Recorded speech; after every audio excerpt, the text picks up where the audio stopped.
Ms. Milner, could you just state your full name and the victim's full name as well for the record? Diana Miller, Cathy Kingsbury. Go ahead. Your Honor. On April 4th, 2023, 5 days after Maddie was last seen alive, social services brought Ellie and Noah to the hotel where we were staying. The children let out squeals of joy when they saw so many of their family gathered together. They ran and played for hours. That night, they slept in bed next to Dave and me in our hotel room. In the middle of the night, Ellie started crying, "I want Mommy." Noah heard her and started whimpering, "Mommy, Mommy." I rushed to their bed to comfort them while trying the best that I could to hold in my tears and my anguish for their sake. Dave involuntarily let out a loud moan and ran to the bathroom to turn on the shower to try to muffle his guttural cries of agony. His wailing tore my heart to pieces. He couldn't bear to come out for 3 full hours. It was a horrific night that no one should ever have to experience in their lifetime. The only saving grace was that I was able to comfort the children and get them back to sleep right away. Notably, there were no more pleas for Daddy. 2 days earlier, Krista, Maddie's mom, had been sitting with us in our hotel room. We were 3 inconsolable parents seeking refuge with one another. We knew that Maddie would never voluntarily leave her children. Sorrow and agony overcame us, and Krista retreated to the bathroom and attempted to stifle her own guttural wails while I fought to manage my breathless sobbing. A parent's heartache at the loss of a child cannot be comforted. Our lives had forever been turned upside down. And this was only the first few days of the emotional torture that we endured. After Maddie was deemed to be missing, we all cried until we couldn't cry anymore. Most of us couldn't sleep more than a couple of hours at a time, if at all. Eating was something that we forced ourselves to do. We ran out of words to say to each other. It's impossible to accurately describe the agony that we all suffered and our feelings of helplessness. We cannot thank the community enough for bringing food, providing housing, searching, plus so much more while we struggled to carry on each day.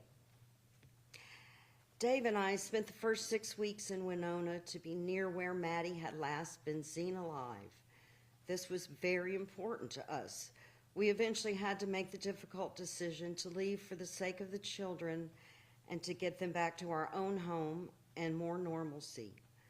The home where Maddie had grown up and that the children knew. It wasn't an easy decision to make because we felt like we were abandoning Maddie. Since she had not yet been found. It was 69 days of pure torture, not knowing where Maddie's body had maliciously been hidden.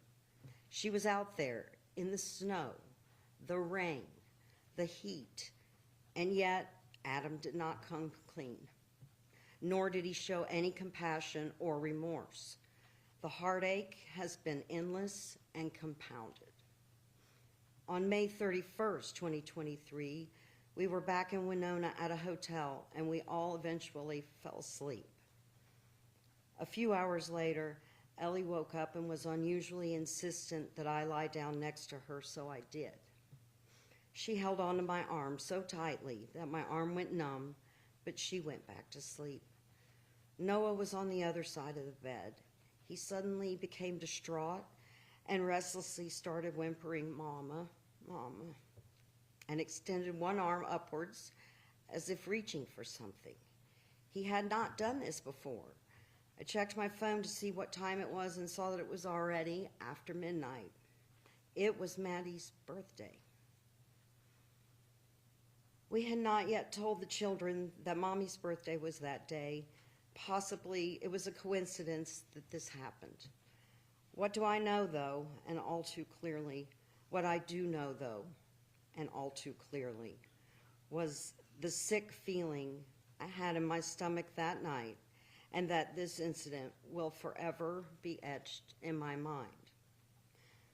By all accounts, Maddie's children are happy and thriving. Dave and I have been blessed to be able to be with them nearly every day since April 4th, 2023. Yet Ellie and Noah rightfully belong in the arms of their mother. All of us have made it our mission to be sure that they feel safe and secure and that they're grounded. Those of us who know them and see them regularly, if not daily, will tell you that you wouldn't know that the children have suffered the tragedy that they have. We're grateful for that for their sake. They're young and resilient now and deserve to be happy as they are. Sadly, though, as they grow older, they will begin to understand that their father was not only convicted of killing their mother, but that he also planned it.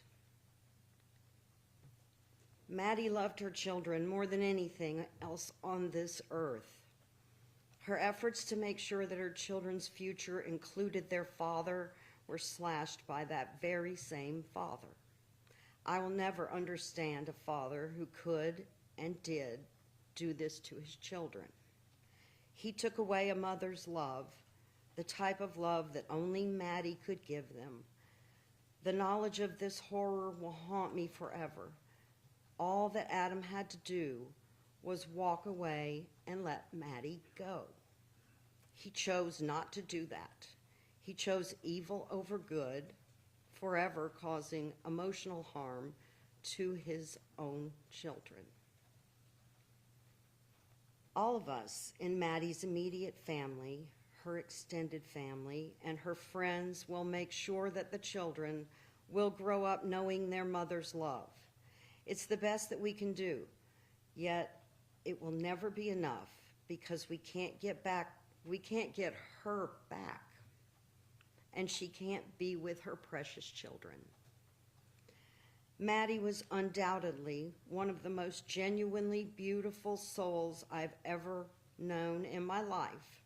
I'm grateful for the time that I had with her and that I was able to be loved by her, and I couldn't have loved Maddie more if she had been my biological child.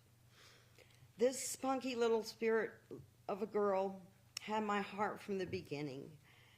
Never again will we have our long talks and share our hopes, our joys, our sorrows, and concerns in life. I'll never again be able to hear her singing in the kitchen or laugh with her or hear her walk in the door and say, "I'm home." Every day I wake up and my first realization is that she's gone and she's not coming back. Her loss in my life is irreparable. I have now lost 2 daughters, one of whom was purposely taken from us. I thank the court for this opportunity to be heard, and I support a life sentence without parole. Thank you, Ms. Kingsbury. Thank you, Ms. Miller.